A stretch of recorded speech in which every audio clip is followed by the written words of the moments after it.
नमस्कार, मैं हूं आपके साथ मयंक। देखिए, आज जुम्मा है और जो मुस्लिम ब्रदर्स हैं वो आज जुम्मे के दिन खास नमाज अदा कर रहे होंगे।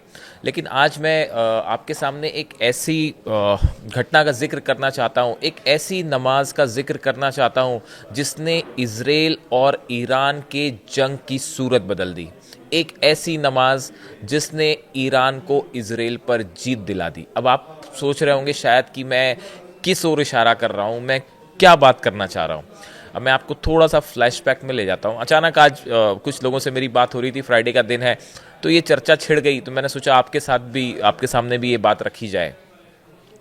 देखिए, याद करिए जब इज़राइल और ईरान के बीच जंग हो रही थी, जो 12 दिन की हाल की जंग हुई, उसमें उस जंग के दौरान जो है इज़राइल की तरफ से जंग में बीच में धमकियां दी जाने लगी कि अब हमारा अगला निशाना जो है वो ईरान के सुप्रीम लीडर होंगे। देखिए, ये जो हमले हुए, स्ट्राइक हुई, इसमें ईरान के कई जो है सेना के बड़े अधिकारी शहीद हुए, कई साइंटिस्ट शहीद हुए।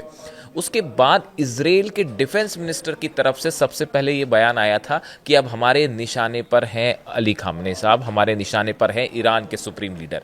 यही बात इजराइल के प्रधानमंत्री बेंजामिन नेतन्याहू ने भी कही कि हमारे निशाने पर जो है वो अली खामने हैं। उसके बाद ट्रंप की तरफ से भी, डोनाल्ड ट्रंप की तरफ से भी ये बयान आया। उन्होंने कहा कि हमें पता है कि अली खामेनी साहब की लोकेशन क्या है और हम जब चाहे उनको निशाना बना सकते हैं, लेकिन अभी हम फिलहाल ऐसा नहीं करेंगे। इस तरह का बयान डोनाल्ड ट्रंप का आया। देखिए, ये बयान जब आए उसके बाद एक बड़ी चर्चा शुरू हुई। कई लोगों ने मुझसे भी पूछा कि आपको क्या लगता है मयंक जी की क्या अली खामेनी साहब पर अटैक हो सकता है। उस समय का मेरा वीडियो आप लोगों ने पता देखा है नहीं देखा, अगर नहीं देखा तो पीछे जाके देखिए। मैंने उसमें यही लिखा था, वही होगा जो मंजूर खुदा होगा। अभी वही। अब देखिए, मैं उसका जिक्र आज क्यों कर रहा हूँ, इतने दिनों बाद उस नमाज का एक जिक्र क्यों कर रहा हूँ। देखिए, मैं न्यूज़ रूम में था, उस दौरान जंग चल रही थी, बीच का टाइम था, मैं न्यूज़ रूम में ही था। अचानक से कुछ तस्वीरें आनी शुरू हुई और वो तस्वीरें थी ईरान की एक मॉस्क की, तेहरान की एक मस्जिद की। और उस मस्जिद में, खुली मस्जिद में, ईरान के सुप्रीम लीडर अली खामेनी साहब नमाज अदा करते हुए दिखाई दिए, नमाज पढ़ते हुए दिखाई दिए।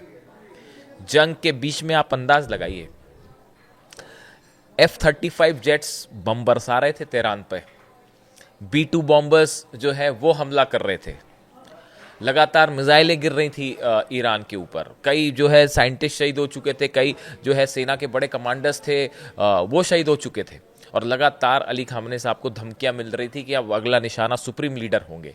इस बीच में एक खुली मॉस्क में अली खामने साहब आते हैं और वो बिना किसी खौफ के, बिना किसी डर के वहाँ नमाज अता करते दिखाई देते हैं। और ये वीडियो जैसे ही रिलीज किया गया, पूरी दुनिया में तेजी से वायरल हुआ, खास तौर पर ईरान के बच्चे बच्चे ने ये तस्वीर देखी कि आप जो है सुप्रीम लीडर को दुनिया की धमकियां मिल रही हैं और वो बिना किसी डर के खुले में नमाज अदा कर रहे हैं। ये वो मोमेंट था 12 दिन की जंग में जिसने जंग की तस्वीर बदल के रख दी।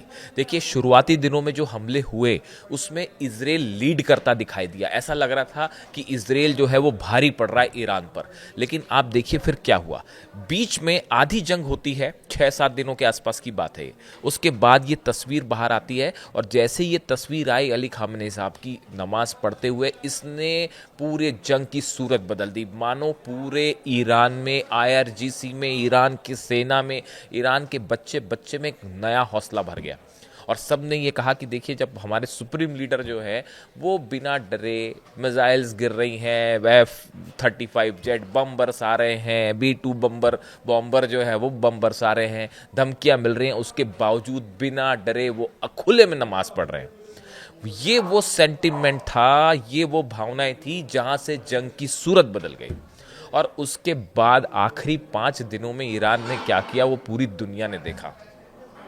उसके बाद देखिए, ये वो मोमेंट था। कई चीज़ें ऐसी होती है वॉर में जो बड़ी टर्निंग पॉइंट जिसे कहा जाता है। अगर आप वॉर हिस्ट्री पढ़ें तो आप बड़े सारे ऐसे देखेंगे। आप चाहे वर्ल्ड वॉर 1 की बात हो, वर्ल्ड वॉर 2 की बात हो, कोई किसी भी आप जंग को ले लो, उसमें एक टर्निंग पॉइंट होता है। अक्सर कहा जाता है कि ये वो पॉइंट था जहाँ से जंग बदल गई।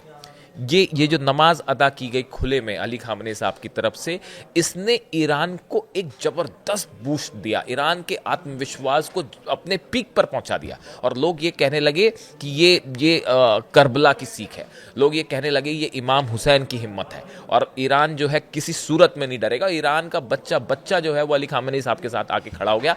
जो लोग अंदर कई बार विरोध भी करते हैं, दो पक्ष होते हैं, हर देश में दो पक्ष होते हैं, एक फेवर में एक अगेंस्ट में। तो जो लोग कुछ ऐसे थे जो वहां पे ईरान के शासन का, सरकार का विरोध करते हैं, वो भी साथ में आगे खड़े हो गए।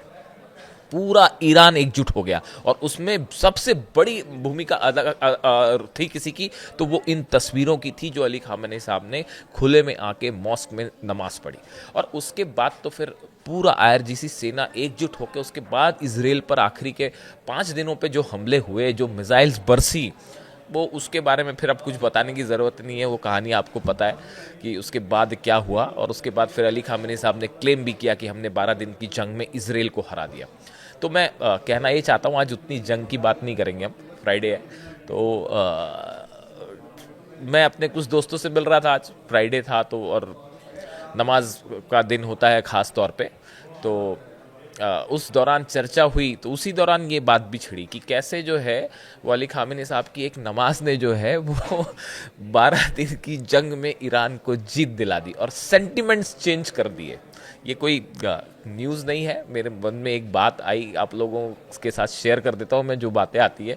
और आपके कमेंट्स बहुत बेहतरीन कमेंट्स आपके, और मुझे बड़ी खुशी होती है जब आप लोग कमेंट करते हैं और इतनी सारी बातें करते हैं। तो आप इसी तरह कमेंट करिए, आपके जितने कमेंट होते हैं बड़े हौसला बढ़ाने वाले होते हैं। हमारी कोशिश होती है कि पूरी न्यूट्रलिटी के साथ, जो है सच्चाई के साथ आपके सामने खबरें रखी जाए, पूरी हिम्मत के साथ खबरें रखी जाए। तो ये छोटा सा वीडियो था, अब चूंकि फ्राइडे था इसलिए मैंने इसका जिक्र किया कि कैसे टर्निंग पॉइंट ईरान का, जो मुझे लगता है कि वो टर्निंग पॉइंट था, और बड़े सारे लोग भी ये कहते हैं कि वो अली खामनेई साहब ने जो नमाज अदा की वो खुले में आके वहाँ से टर्निंग पॉइंट आ गया। और आप देखिए उसके बाद से ईरान जो है वो लगातार भारी पड़ता दिखाई दिया। उसके बाद देखिए जब B-2 बॉम्बर से हमले हुए, उसके बाद तुरंत ये कहा गया ईरान की तरफ से कि अगर अमेरिका ने हमले किए तो हम जवाब देंगे। अमेरिका ने हमले किया, उसके फ़ौरन बाद बिना डरे ईरान ने मिसाइल्स दाग दी अमेरिका की बेस पे, कतर पे, और एक साथ जो है कई मिसाइल्स दाग दी गई और वो मिसाइल्स गिरी भी वहाँ पे, और काफ़ी नुकसान भी हुआ बेस को। और उसके बाद तो फिर अचानक ये सेंटिमेंट बन गया कि भाई ये अकेला देश, देखिए उस समय चीन और रूस वैसी मदद नहीं कर पाए ईरान की जैसे आज साथ खड़े हैं, लेकिन उसके बाद भी ईरान ने अपने दम पे न सिर्फ इजराइल को काउंटर किया बल्कि अमेरिकन बेसिस पर भी हमला किया। आज देखिए ये एक बड़े हिम्मत की बात थी कि एक देश जो है मिडिल ईस्ट में अकेला लड़ रहा है और वो दोनों देशों से जो है वो युद्ध जंग करने को लिए तैयार है,